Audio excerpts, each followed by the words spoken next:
After the historic election of Donald Trump to the presidency of the United States, America seems to be embarking on a new era of nationalism. And friends, that is our topic today, when nationalism becomes negative. And I don't believe it should be negative if we understand the true meaning of nationalism. And again, we're not talking about white nationalism. We're talking about nationalism in its true definition: love of country, wanting to see our country succeed, wanting to see America be everything that our founders established it to be and dreamed and believed it could be.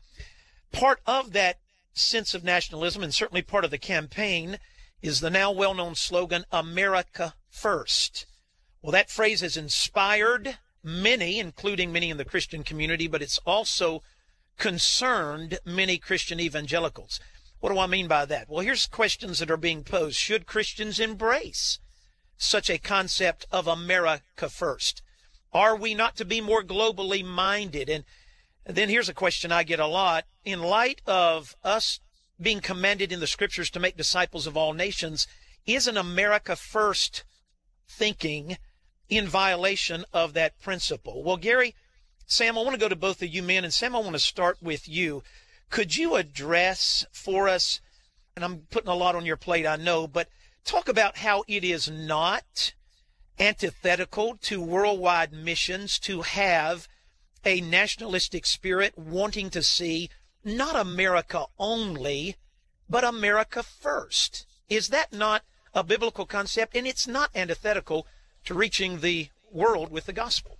Dave, it's not at all. And I think the best way, we can spend a lot of time on that. But again, when I think of that issue, I think of our founders who came here. We tend to think that every age tends to disregard that which went before and tends to think that they've got it all the questions answered. But that's not so.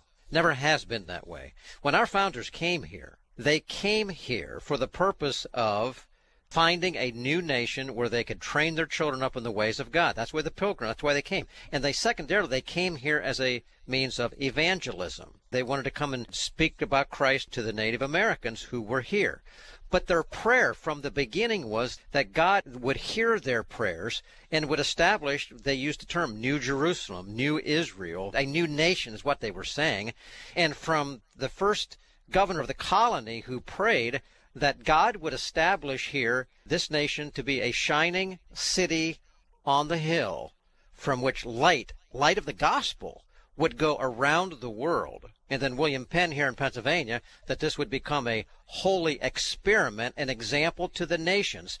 You can't have it any other way than they prayed that God would raise up a nation, and its purpose would be that in freedom, based on biblical principles, that we would be an example to the world of what nations could be like if they submitted themselves to the principles of God's word, one, and two, that because of that, the gospel would be able to go to others around the world, which is a part of the Great Commission in the book of Matthew. So they were all about having a nation blessed of God that they loved. That's the pledge. That's America. 'Tis of thee song we talked about. These things wrapped together. But the purpose wasn't that they would come and just have a lot of money. The purpose was that they would come and they would be blessed of God, raise their children up in the ways of God, and be able to communicate the gospel, and that the world would see, like moths coming to a light, would see that shining city in the hill and say, wow, how'd you get to where you are? Well, let me tell you about the God of the Bible. That is what Israel was all about as a nation. That is what the United States was about as a nation. There is everything right about that. When the motive is right, Dave, it's right to appreciate your country.